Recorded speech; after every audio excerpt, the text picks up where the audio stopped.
Good morning.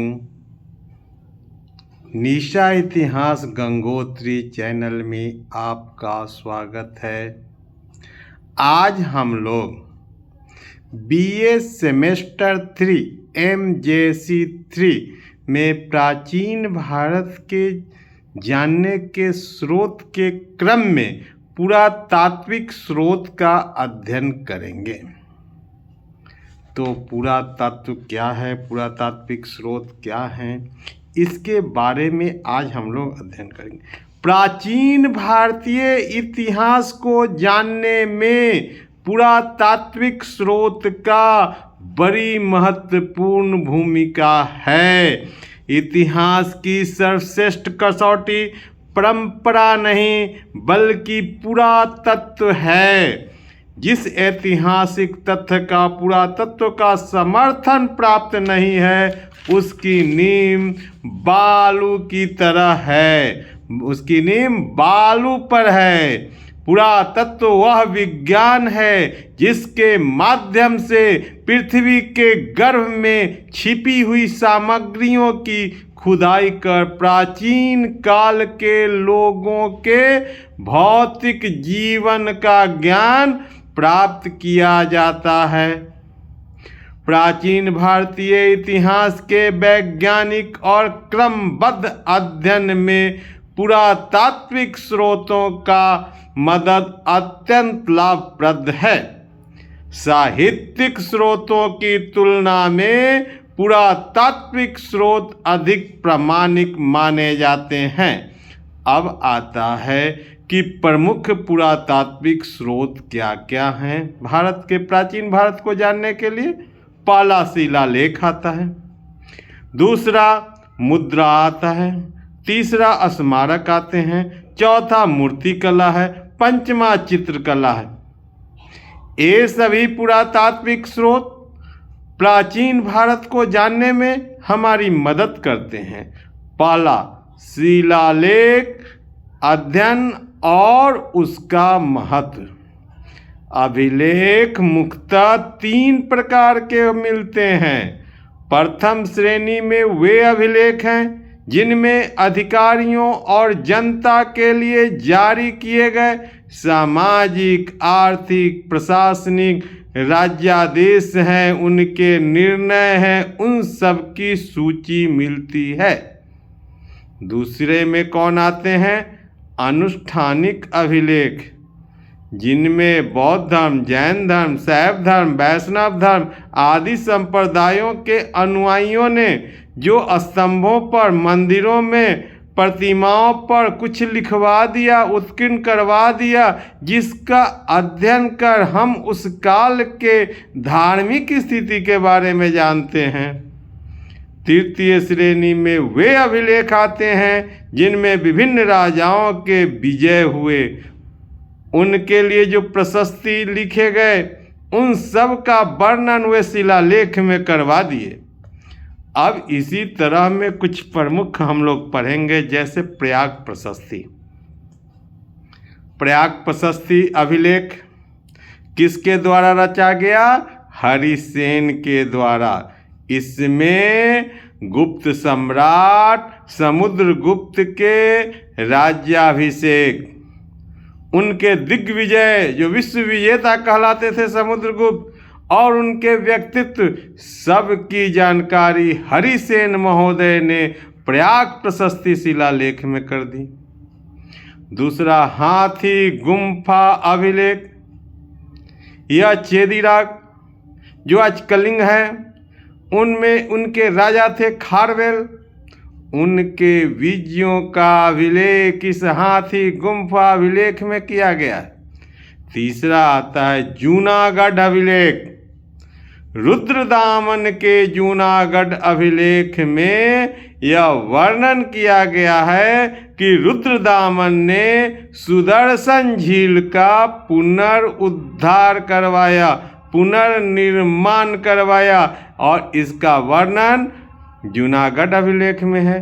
तो हम लोग सुदर्शन झील के बारे में जानते थे, कुछ अध्ययन पहले भी किए थे, लेकिन यह जूनागढ़ अभिलेख से ज्ञात हुआ कि सुदर्शन झील भर गया था। उसे पुनः मिट्टी निकलवाना और सुंदर बनाना, इसका काम राजा रुद्रदमन ने किया था। तो यह हमें आज भी राजा रुद्रदमन के द्वारा किए गए कार्य की जानकारी देता है। एरन अभिलेख, यह मध्य प्रदेश के सागर नामक जगह पर है। धन्य विष्णु इनको लिखे थे। एरन अभिलेख में राजा भानुगुप्त और उन पर हूण आक्रमण जो होता था उसकी जानकारी मिलती है। हूणों ने 500 ईस्वी में अपना साम्राज्य स्थापित कर लिया था और भानुगुप्त को वह काफ़ी तंग कर रहे थे, उन पर बार बार आक्रमण कर रहे थे। तो धन्य विष्णु ने इसे एरन अभिलेख में लिखवा दिया।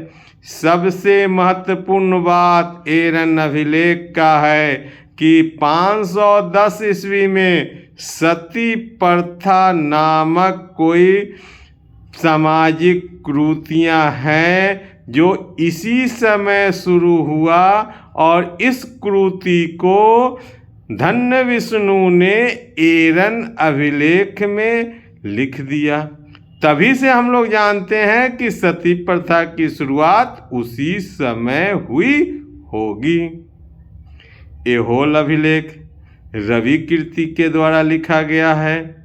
दक्षिण के चालुक्य नरेश पुलकेशिन द्वितीय ने उत्तर भारत के यानी थानेश्वर के राजा हर्षवर्धन को पराजित किया और इस उपलब्धि को उन्होंने ऐहोल अभिलेख में लिखवा दिया। अब आता है मुद्रा शास्त्र। तो मुद्रा शास्त्रीय अध्ययन और उसका क्या महत्व है? तो सिक्कों से कभी कभी सम्राट की रुचि और धर्म का भी पता चलता है। राजा कनिष्क के सिक्कों से पता चलता है कि वह बौद्ध धर्म का अनुयायी था। एक सिक्के पर गुप्त सम्राट समुद्रगुप्त जो बीना बजाते हुए दिखाया गया है, इससे पता चलता है कि समुद्रगुप्त जितने बड़े दिग्विजय करने वाले सम्राट थे, विश्व विजेता कहलाते थे, वे बहुत बड़े संगीत प्रेमी भी थे। और इसका पता हमें कहाँ से चलता है? सिक्के से चलता है। तीसरा आता है स्मारक। सिंधु घाटी सभ्यता के शहरों के अवशेष जैसे स्नानागार, अन्नागार, पाटलिपुत्र का चंद्रगुप्त मौर्य का राजप्रसाद एवं विभिन्न मंदिर, इमारतें, मठ आदि से विभिन्न युगों के सामाजिक, धार्मिक, आर्थिक परिस्थितियों का पता चलता है। और ये सब स्मारक से हमें आज देखने को मिलता है। उसी आधार पर उस काल का हम लोग इतिहास लिखते हैं। मूर्ति कला तत्कालीन समय की धार्मिक अवस्था की आर्थिक अभिव्यक्ति जो है, धार्मिक अवस्था की अभिव्यक्ति मूर्ति कला में दृष्टिगोचर होती है।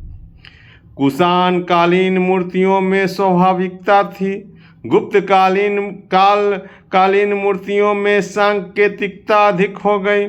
इसी प्रकार भरहुत, सांची, बोधगया, अमरावती की मूर्ति कला में जन सामान्य के जीवन की यथार्थ झांकी देखने को मिल जाती है। और इस तरह हम उस समय के समाज का इतिहास लिखते हैं। चित्रकला अजंता, एलोरा बाघ की गुफाओं के चित्र तत्युगीन संस्कृति के परिचायक हैं। अजंता गुफा में जो उत्कीर्ण माता और शिशु की चित्र, मरणासन राजकुमारी के चित्र आदि चित्रों से गुप्तकालीन कलात्मकता और तत्युगीन जीवन की झलक मिलती है। और इन सब से हम प्राचीन भारत के इतिहास को लिखते हैं, समझते हैं और आम जनता को समझाने में मदद करते हैं। जो साक्ष्य हमें पुरातत्व के द्वारा मिलता है, यदि वही साक्ष्य हमें साहित्यिक स्रोत से मिलता है तो उसे इतिहास की पूर्ण अभिव्यक्ति होती है। उस साक्ष्य को कोई नकार नहीं सकता है। थैंक यू, धन्यवाद। आप लोगों से निवेदन है, निशा इतिहास गंगोत्री चैनल को सब्सक्राइब कीजिए, लाइक कीजिए, शेयर कीजिए और जन जन तक इतिहास को पहुंचाने में निशा इतिहास गंगोत्री चैनल की सहायता कीजिए। धन्यवाद।